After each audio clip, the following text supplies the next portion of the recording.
Hey, welcome back to the channel. Oh, what am I doing? Yes, yes, Queen. There I am. It was a little bit out of control, wasn't it? So, welcome back to the channel. It's Coach Hunt. I have your greatest interest at heart. This video, I want to answer this question that was posed to me about what is it, what does a life that is fulfilled or a fulfilling life look like in my crown era, in my 50s?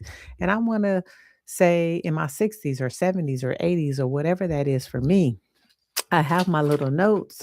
So if you don't mind, I will be looking down. But I want to say, first and foremost, respect. When you're in your crown era, you have gained some respect. You not have just gained respect from the people outside of you, but you've gained respect for yourself.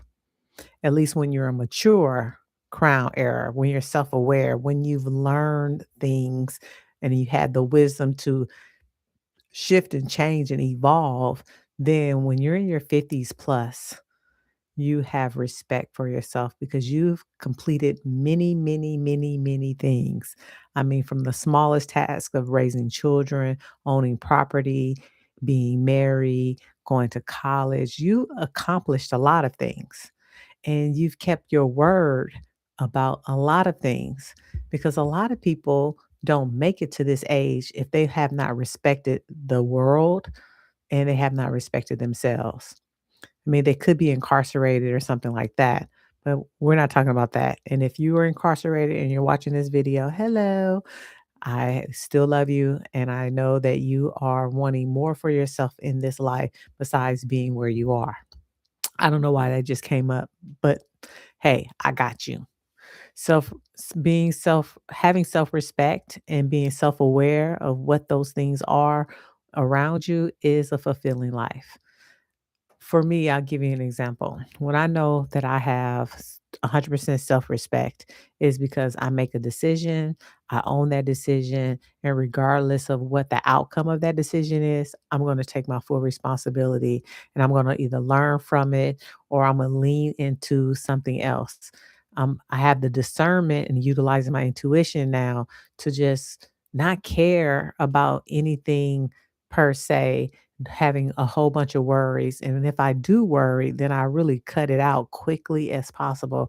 I'm either going to doodle, I'm going to pray, I'm going to go see nature because I've worried about so many things in the past and I'm still here. And so you have respect enough to know you don't need to worry anymore. So that's one, self respect. Two, you're honored. You're honored from friends and family if you live right. You're honored at work. You're honored by your spouse or your significant other. You're just honored. You feel honored just being alive. You wake up in the morning and you be like, wow, I've done that. I'm here. I'm doing something. I'm making a difference in whatever small corner of the universe you're doing that. You feel honored and you are honored.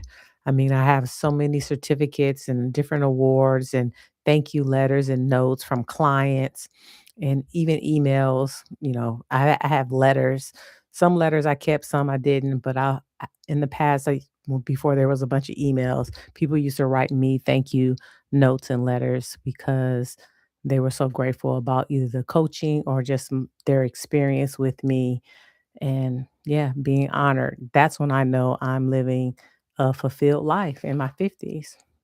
The next, I said, I gather, I have a greater, and I gather in freedom. Like when I feel stuck, which is part of my not liking, when I feel stuck in the mud, so to speak, or somebody, I feel like something is holding one of my legs back and not having me move forward. I know it's just me because I'm in an indecision. So the freedom to have choices, that's having a fulfilling life. To ever feel stuck and not have a choice is not the best way in your crown era, 50s, 60s, 70s, 80s. We all want choices in life. And the choices that we know that we make for ourselves now is the choices that will continue to compound for the future. We know now bad choices or choices that don't evolve us will not be significant enough to give us the freedom that we want and later on in life. So that's honoring myself. That's having a fulfilling life and knowing, um, really having that gut instinct of I'm going to do this versus that, or I'm going to be with this person versus that person, and have your different values and norms and standards at a certain level that makes you happy versus all the other people happy. And yeah, that's the freedom to be happy regardless of what anybody says. I also wrote having the greatest ability to own your story. Yes, that's having a fulfilling life. Having owning my story in the past and owning my story in the future. Owning my story and being able to not just how do I want to say it? Remember and recall and live out different stories in my mind of all the past successes and maybe even a past pain that eventually moved into acceptance, which is also success, right?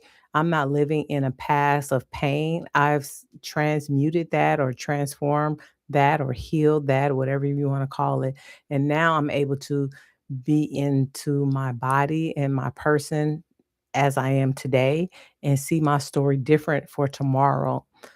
Owning that story is probably one of the most powerful things along with freedom because I have the freedom to tell my story the way I want, my perspective, my truth.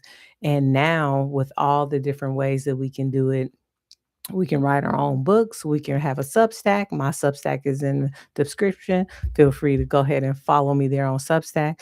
We have all this social media and we can own our story like no other Hmm, generation has ever have, especially as a woman of color. So yeah, that's for me living my fulfilling life to be able to be 60, 70, or 80. I just think of how my mother could have written her story if she was still here being a Panther and all the civil rights that she's went through. If you have a parent that is still alive and you're in your crown era, write their story because their story matters for the future generations. No matter how insignificant you believe it is, someone can learn from them because they have wisdom. Of course, being healthy, I put that on there. Being able to move my body, feel the pleasures in my body at 50, 60, 70, 80. I mean, if I'm still alive, I'm going to want pleasure in certain type of way. That's just not food. I want my pleasure in my body. I want to be able to still get massages. I love when I see older women getting their hair and their nails done and they still want to look super pretty and feminine. I mean, I'm not, the makeup person, as y'all see, but I would love to be able to still be healthy enough to drive and speak my mind and have talks and coach and counsel people in my 70s and 80s because I'm gonna have way more wisdom for the 50-year-olds from for the self that I am now in 10 years or 15 years. Those are the people who I follow on YouTube. Those are the people who I look up to spiritually and economically. I've watched Susie Horman forever. Now, have I been obedient to all the things she said? No, but that's a sidebar. I'm working on myself. I'm still working on myself. Able to learn and just what I say, able to learn, not just adapt. That is was 100% while I was writing my notes.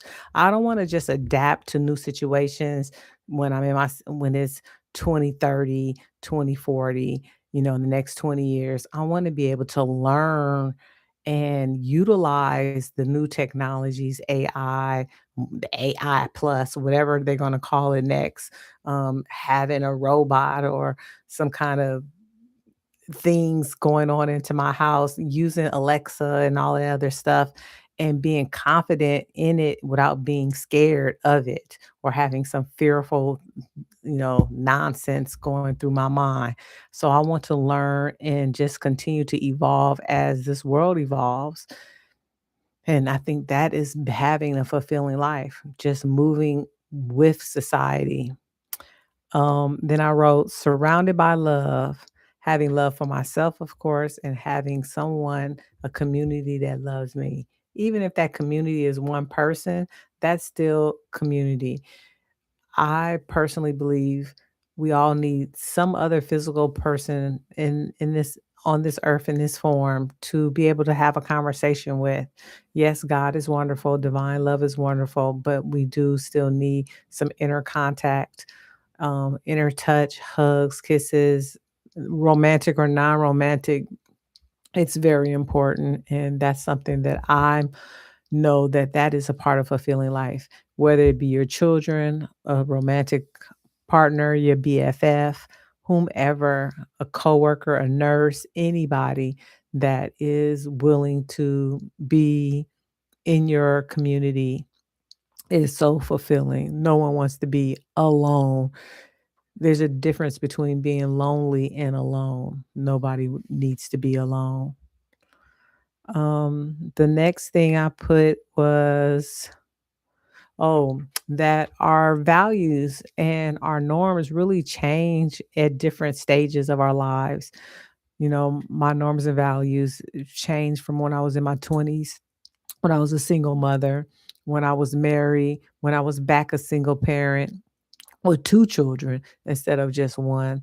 You know, my college days, working, 2 jobs, 3 jobs, 4 jobs, contracting, counseling, school. Your norms and your values just change because you see life differently in small increments.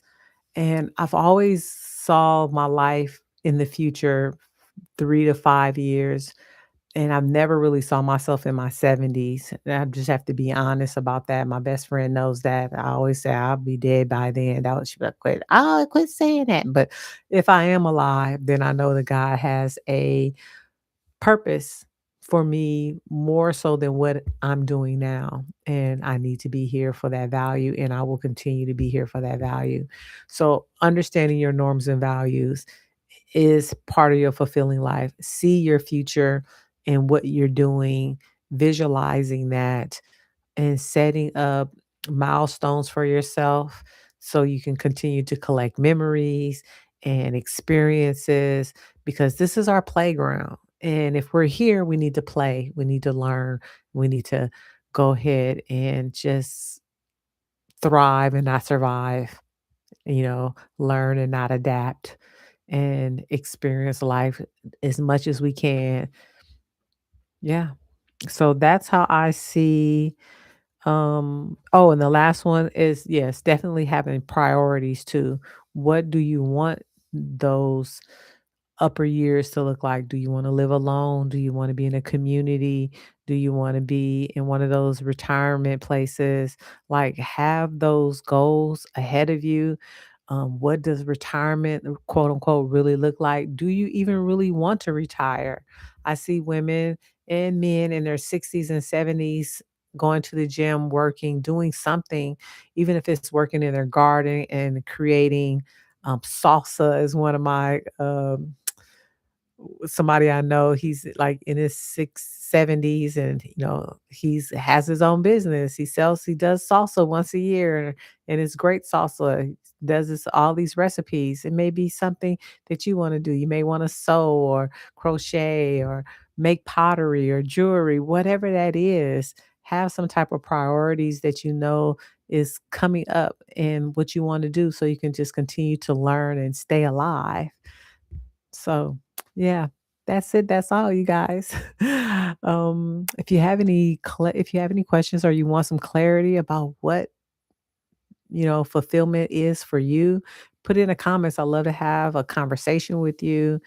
And I want to say in 20 years, wherever you are, if you're 45, what does 65 look like? If you're 60, what does 80 look like? I want you to go 20 years from now. A lot of people do 10, but I want you to go 20 years from now. And what is that going to look like? What are going to be your norms? What are going to be your values? What what will be your experience? So mine would be in the comments. So go ahead and read and see if that supports you and gives you more ideas. And remember, self love is everything. It starts with you and all the things that you want to do. And if you ever need a refill, a self love refill, I have information in the description box for that. You can utilize this ritual, so to speak, and these somatic tools that are provided from you for the rest of your life, for the next 20 years, the next 50 years, if you're still here. I know I use them. Matter of fact, I'm gonna go drink my water right now because I that's part of my ritual before I go to bed and in the morning because water is life. Remember that water is life. But I love you guys so much. I have your greatest interest at heart.